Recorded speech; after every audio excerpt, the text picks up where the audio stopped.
What's up guys, on this channel today I'll be giving you an exclusive. Let's go ahead and unbox the latest creation from my friends over in China. They're 8 months in advance before it's even out. They've been doing this for a very long time, and on this channel I'm sure you're familiar with it. We've got reviews of the SE, 6, 6S, even the iPhone 7 and 7 Plus, and most recently the Galaxy S8 clone editions, and they're pretty good actually. I'd say one-to-one design wise. It's the software that gives it away, but in any case let's go ahead and see the Chinese version of the iPhone 8 and how it is. Alrighty guys, let's take a look at what these absolute madmen have done. They've released a phone based on a product Apple hasn't even released yet. Very curious how this one's going to work out with the new redesign and everything. Always packaged like they're smuggling something over the border, that's for sure. Let's go right in the middle here. Alrighty, here it is.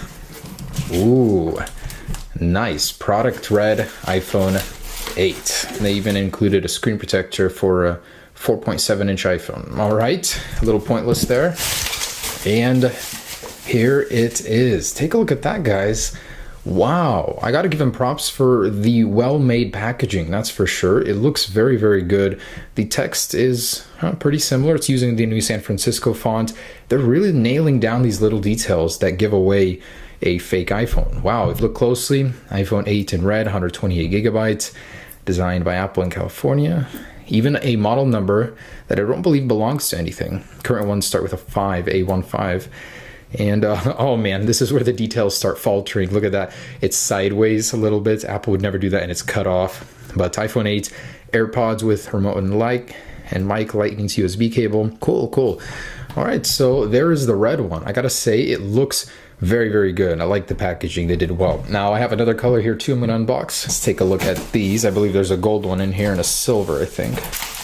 All right, nice. There's the silver one, and it doesn't have the product red. Very good attention to detail. I noticed that the text placement has changed when the logo's not in there. The color is coordinated with the color of the device on the side, so very nice. They really need to fix the mistake with the misaligned text though. Okay, let's go ahead and unbox the red one just because I think it looks the best here. So hopefully the product inside has that same attention to detail. And here it is, guys, the moment we have been waiting all 9 months for. The iPhone 8. Nice. They even copied Apple packaging now with this. This is the most well-packaged device ever. Do they have Apple stickers? Please tell me. Nope. But hey, they do include something Apple doesn't, a SIM ejector tool. All right, here she is, guys. Something Apple would never do with a device without a home button is put a home button cutout on this protector, which I don't know why it needs one, but oh, everything just comes out here. So you have wired AirPods. They actually come with a lightning connector now. Dang, these guys are very crafty. And stuff you shouldn't use, these adapters. Here's what we came for, or what I bought this for. The SK concept, not the Batman one from the Galaxy. And the front looks a little funky. Let's see what's going on here. Let me peel this off. Very interesting. Crazy difference from what we've heard before, that it would be a full screen display. It would be going all around and up top. Nope, this one has a little cutout that looks like it's rounded corners, but if you look very closely, it's a lot like the Galaxy one without the rounded corners. So funky looking on the front. Literally all they did was add a little bit of vinyl to the existing iPhone 7 design. The red color is a little weird. It's like glossy. It's definitely a different shade of red. It doesn't have the matte effect going on, and it's a little more pinkish, orangish. Very interesting. The text on the back doesn't include the product red logo for whatever reason, and as you can see, it's reflective in silver, just like the Apple logo. So little tiny details here that are different than the real thing. Camera lens, probably a dud in there, but pretty tiny, especially compared to the one-to-one specs. It's a little bit elongated, different looking, but they tried, I guess. Power button here and some sort of plastic around it. It's not as elongated as it should be. It's even smaller than the stock iPhone power button, which is interesting. So little tiny design differences here. Not even one-to-one with the real thing size-wise. It's tinier. Front too. So let's go ahead and power it on and see what's lurking underneath the surface of this phone. Which bastardized version of iOS? They got the splash screen right, but immediately it's apparent that the display just isn't there. So if you're trying to spoof somebody and sell this to them under the guise of an iPhone 8, it's not gonna work. I mean, it's immediately apparent. And it is incredibly thin though for what it is. It's even thinner, I believe, than the official model. Yeah. Wow, so they got that right. All right, and here it is. Press home to open. Oh yeah, I just realized this has no home button. Oh, it does though. So it's a capacitive home button underneath this little border chin area over here. So it's not actually on the screen, but I gotta say it looks pretty good. The display is pretty sharp actually. It's wow, pretty fluid, I must say. Looks quite good. Unfortunately, it's not running a clone of iOS 11, which is what I was hoping it would. No sort of shortcuts here. Basically, whoa, what's going on there? Some sort of glitch. It's got assistive touch on. Let's go ahead and see what this thing is running. Pretty close. The font's a little bit off. 11.0.1. Whoa, that is so funny. Apple seems to have updated iOS 11 without us even knowing it, before the real one is even out. Interesting. 32 gigabytes, available 28 even. Cool. So pretty close here. It's got all the telltale signs, but I'm disappointed they didn't go and change all of the little things in iOS 11. They just made it seem like iOS 11. So there's spotlight, nothing really going on here. Edit, pretty close interface. So let's check out spotlight, notifications, a little bit interesting. Control center, what do we have for control center? Is there no control center? You're kidding me. Oh, okay, there it is. So iOS 11 night shift. This is the iOS 10 one, but you do have the 2 pages. Very, very good. Let's see if there's a sort of 3D touch control here. Oh, there is. So if you hold on an icon, you get the 3D touch interface. I don't think it works in the control center. Anyways, I'm not able to get it to work. That's weird. This doesn't actually change the brightness until you let go. So you don't really know where it's going until you let go. So little flaw there for you guys. It's got the old icons, which is a little bit weird to see. I've gotten so used to the iOS 11 ones. Safari is Chrome, of course. There's obviously no fingerprint sensor anywhere, not on the back, not on the front. But for something so cheap, this is not bad. It's not as slow and laggy as any other clones I've personally used. Let's go ahead and download Geekbench and Antutu and see what this thing is running. Listen to this, they put the old lock sound in the new iPhone 8. That hasn't been around forever, and there it is. Alrighty, so we got a score of 22,735, almost to 1/4 the score of an official iPhone 7. Ooh, I like how they put iPhone 8 in there, running Android 6.0. Nice. Holy crap, this thing runs hot. Just want to see. Whoa, 104 degrees, 105. Oh my goodness, this thing is really, really hot.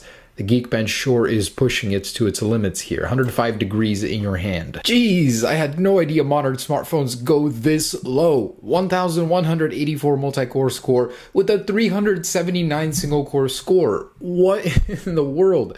How is this even possible to use a phone this slow?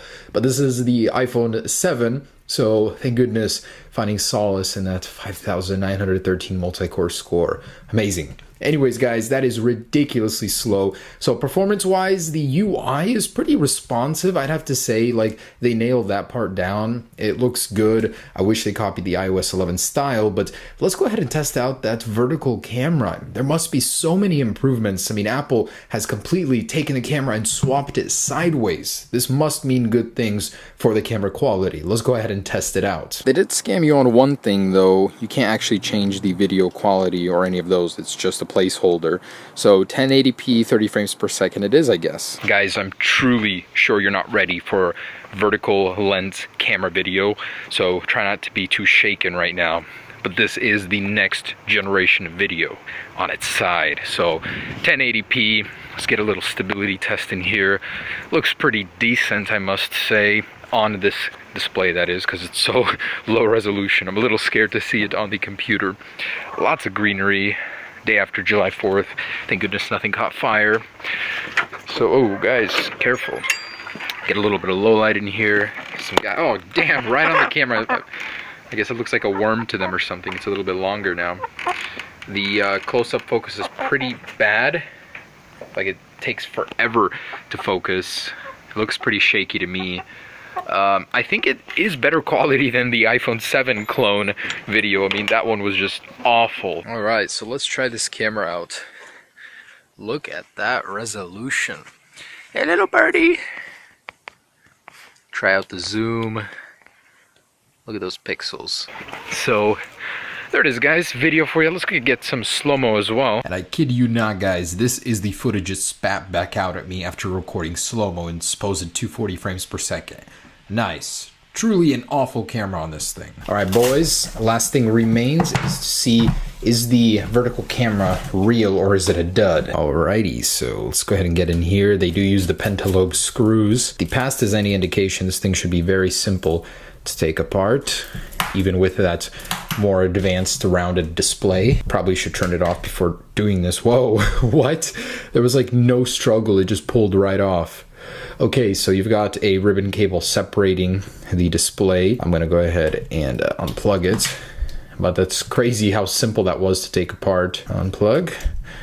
And what do we got? So, pretty slim battery in here. I'd be surprised if that was more than 2,000 milliamps, probably about 1,500 or so.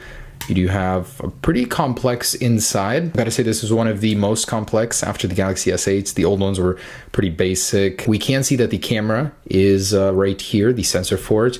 That means the one on the bottom is absolutely a dud. And the very interesting thing is the flash seems to be a 4 LED flash. So they actually copied that. So there are 4 little mini LEDs in there. It's quite bright when I turned it on. We can see here the SIM card, and this looks to be an SD card expansion here.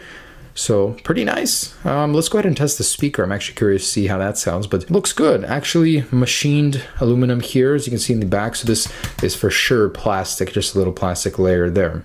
All right.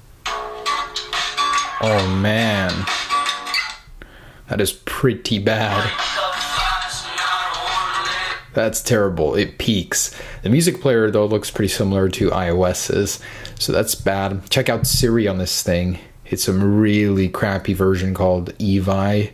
I'm sure it's from the Play Store too. Terrible, terrible. I also wanted to share with you the wallpapers included with this. Surprisingly, they actually added a ton in here that Apple doesn't even have. So kind of strange to see a clone do something better than Apple does currently. Apple's choice of wallpapers are frankly disappointing. This doesn't have the back swipe either, which is a little infuriating. Design-wise, not awful. Very slim, good use of space on this thing.